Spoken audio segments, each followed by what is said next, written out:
What's up mga boss? So for today's video ay kakabit tayo ng carburetor, tapos yung palitan natin ng tensioner natin ng manual tensioner na pang Sniper 135. Tapos itong sa timing gear natin ay tinanggal ko na para kasi kailangan palitan yung o-ring nya. Tapos chinek ko na lang din yung timing.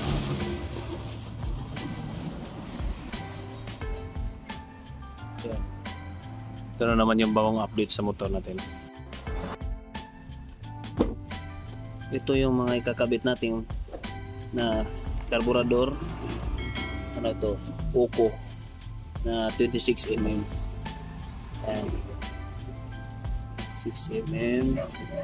Tapos itong manual tensioner na nabili natin sa Shopee. Ito pala ay pang Mio. Pwede rin sa Sniper 135. Yan.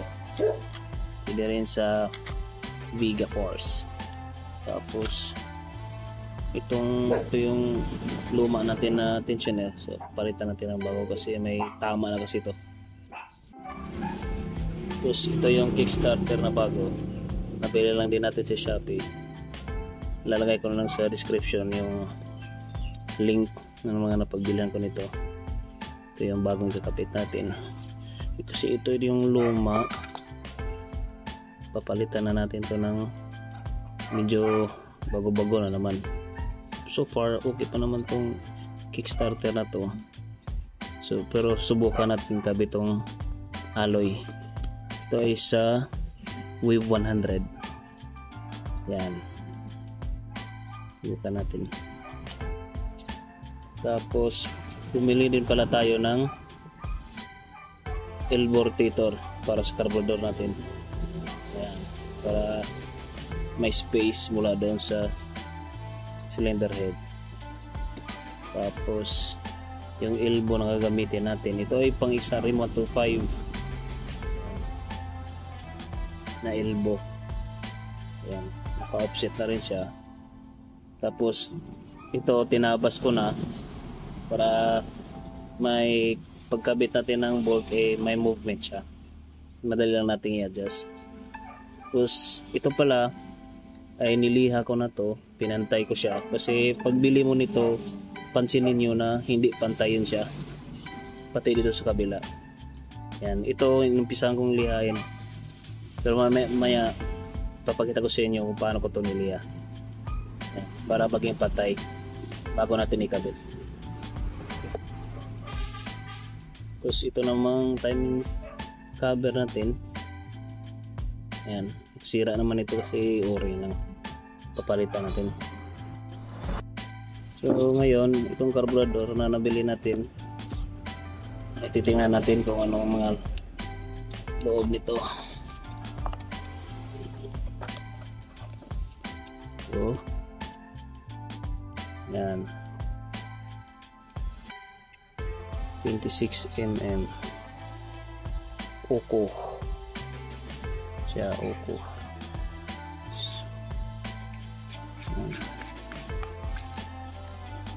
spring.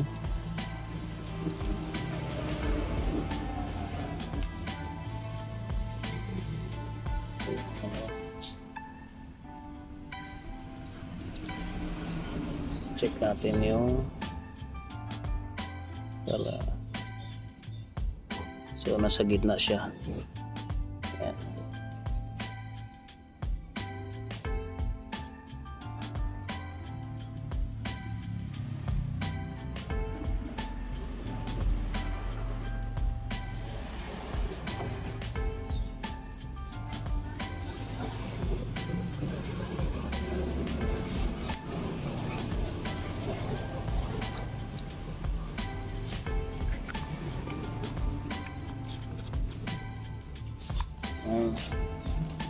Tapos may spare siya na main jet saka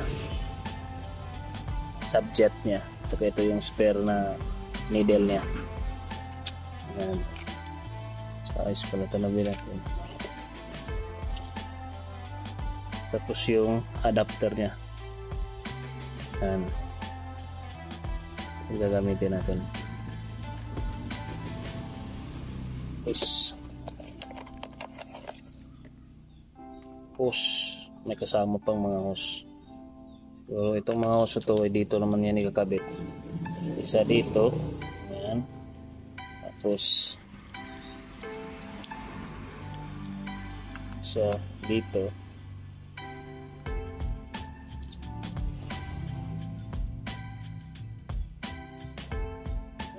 Yan siguro yung tatlo. Pero hindi na naman natin ito gagamitin. So, pwede namang wala yan. These are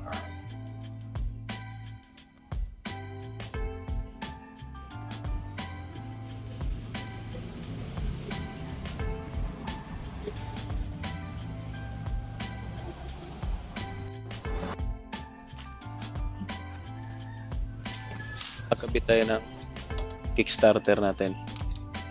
Itong kickstarter na to, ang ginamit ko ay yung pang Wave 100 kasi ito yung kasya sa kickstart shaft natin. Ma-adjust mo naman to, depende na lang sa'yo kung saan yung convenient. Pwede mo naman tong i-adjust spline by spline para hindi tatama doon sa clutch cover natin at doon sa tambutso once na pinandar natin yung motor natin.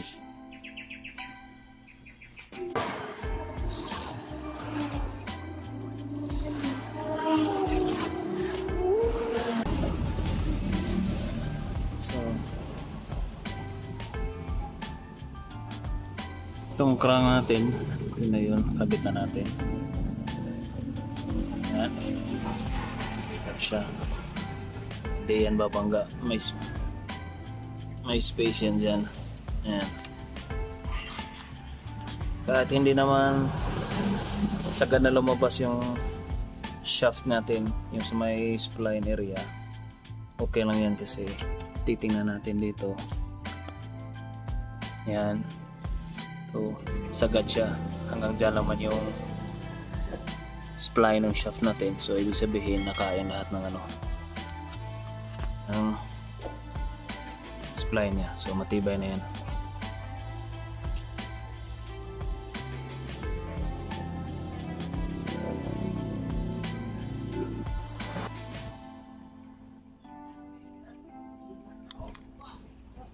So ito na yung manual tensioner natin. Ito yung purma niya pag na-symbol. Ito yung tatama doon sa timing chain guide natin. Ito yung dito tayo mag-a-adjust sa allen bolt nya. Tapos ito namang nut, ito yung pang lock. Yan, ito gustong o-ring para iwas leaking. Yan, so ikakabit natin.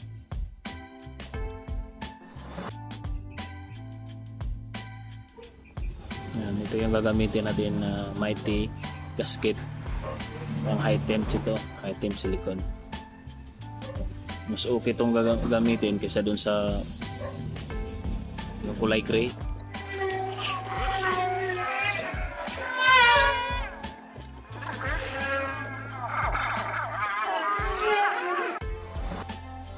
Ngayon, adjustin na natin yung higpit ng timing chain or yung tension ng ating timing chain. So, makikita nyo maluwag lang siya. So doon sa adjusting bolt ng manual tensioner, doon natin siya higpitan dandahan. Yung tamang higpit lang.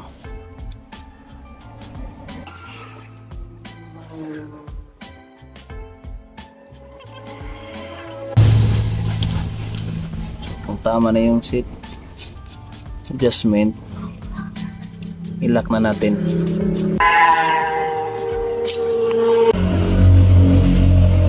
Pag-higpit nito ay tamang-tama lang para hindi masira yung o-ring natin.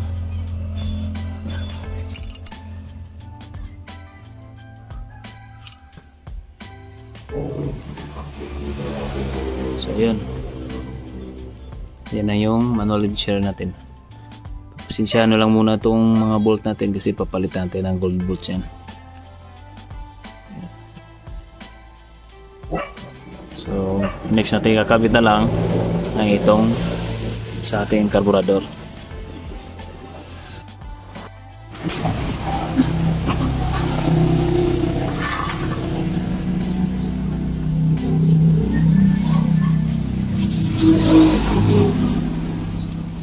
So ngayon mga boss, nakabit na natin yung elbow para sa carburetor natin. So isusunod natin yung adapter, yung rubber adapter ng elbow para makabit na natin yung carburetor.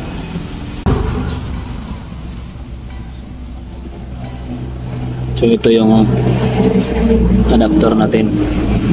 So ang ginawa ko dito, since na malalayo yung agwat ng bolt, dito naman malapit. So ang ginawa ko, binarinahan ko na lang muna dito saka itong isang side, yan dito para magkasya siya.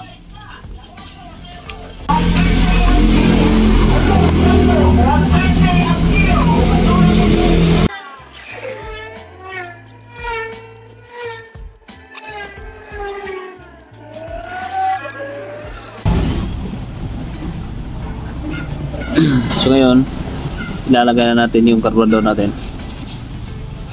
Ayan.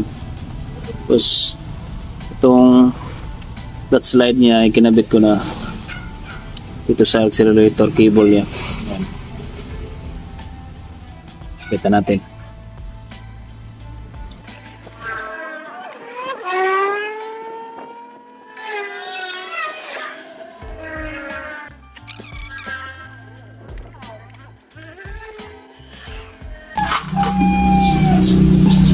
Yung kinabit ko pala na jettings dito ay yung main jet niya ay 110, tapos yung subjet niya is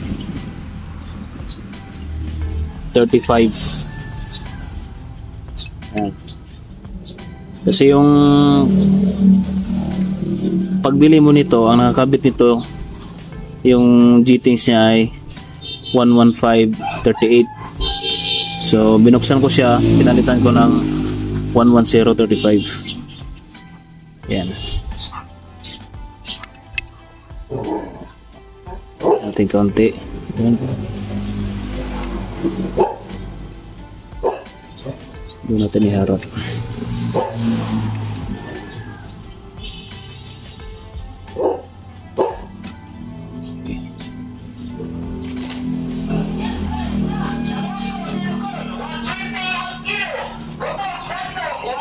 Babala na natin yung rubber cover para hindi mapasukan ng tubig.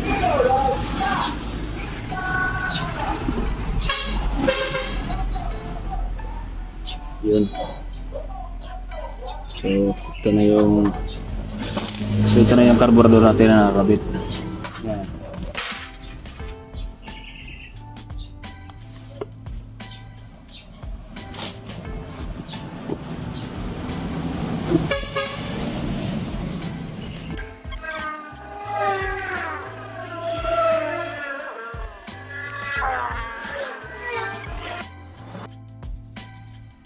So ito yung last na ikakabit natin, yung cam gear cover. So ito napalitan na natin ng bagong o-ring. Yan. So genuine na o-ring yung ginamit natin kasi itong luma ay naipit na. So magli-leak na to. So ito bago na yan. Bago na yung o-ring na to. So nililinis na natin yung loob. So lalagyan na natin ng konting langis para dumula siya, hindi siya sasabit pagkabit. Tapos ikpitan na natin.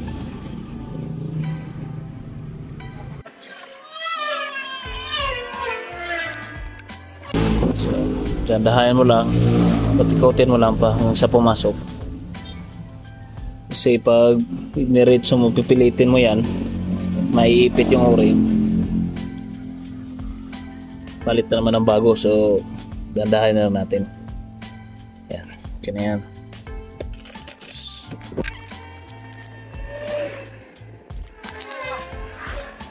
So yung mga ganitong trabaho sa motor natin, pwede naman na tayo na lang ang gagawa. Hindi na tayo asa sa mga mekaniko kasi hindi naman to critical na mga trabaho. So i-DIY na lang natin kasi sayang din yung ibabayad mo sa mekaniko, kung tutusin kaya naman natin gawin. Pero kung alanganin ka, ipagawa mo lang sa mekaniko.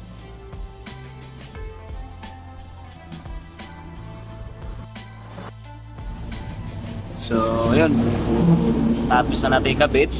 So ito na yung resulta natin, yung kickstarter. Ayan yung kickstarter natin sa Wave 100. Okay naman siya, saktong sakto lang yung taas.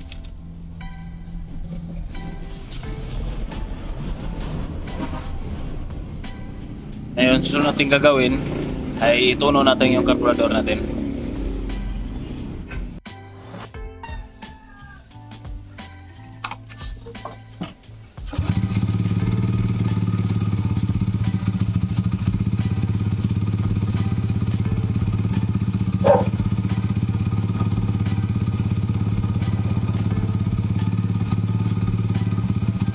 So ngayon, bago natin ituno ang ating carburetor, kailangan muna natin na painitin yung makina, more or less 30 minutes. Wag na wag kayong magtutuno ng inyong carburetor na malamig yung inyong makina kasi hindi nyo makukuha yung saktong timpla ng inyong carburetor.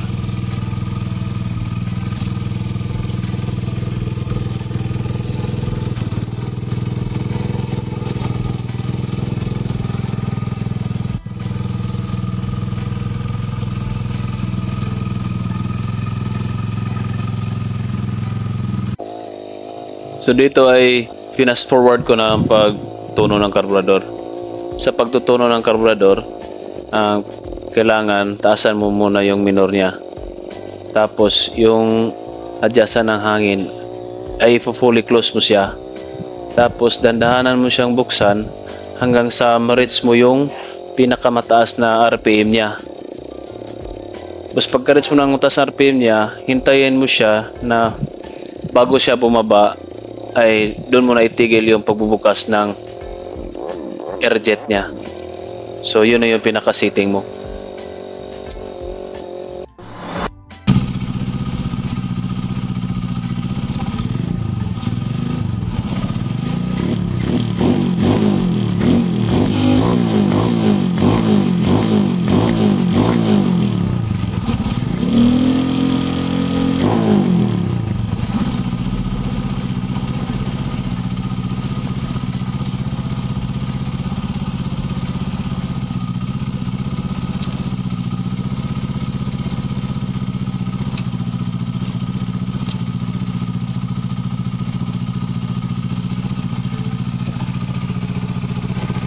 So ito na mga boss yung motor natin.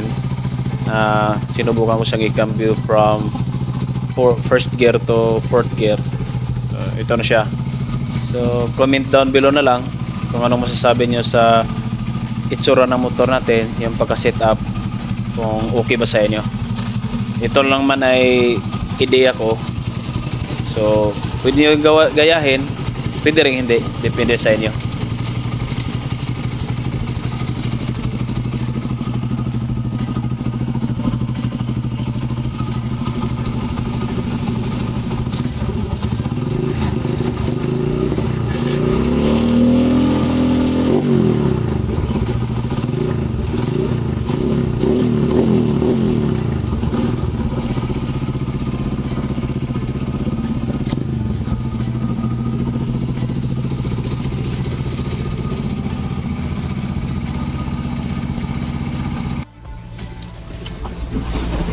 So para malaman natin na maayos yung pagkatuno natin, ay malalaman din natin dito sa spark plug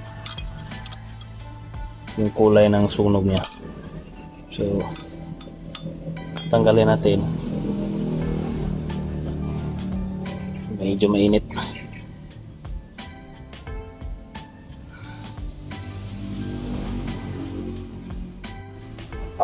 So ayan mga boss, tinanggal natin yung spark plug. Okay naman yung sunog niya, medyo light brown. So okay na yung setting natin. So titistingin lang natin ito, patakbuhin para malaman natin na maganda yung takbo niya.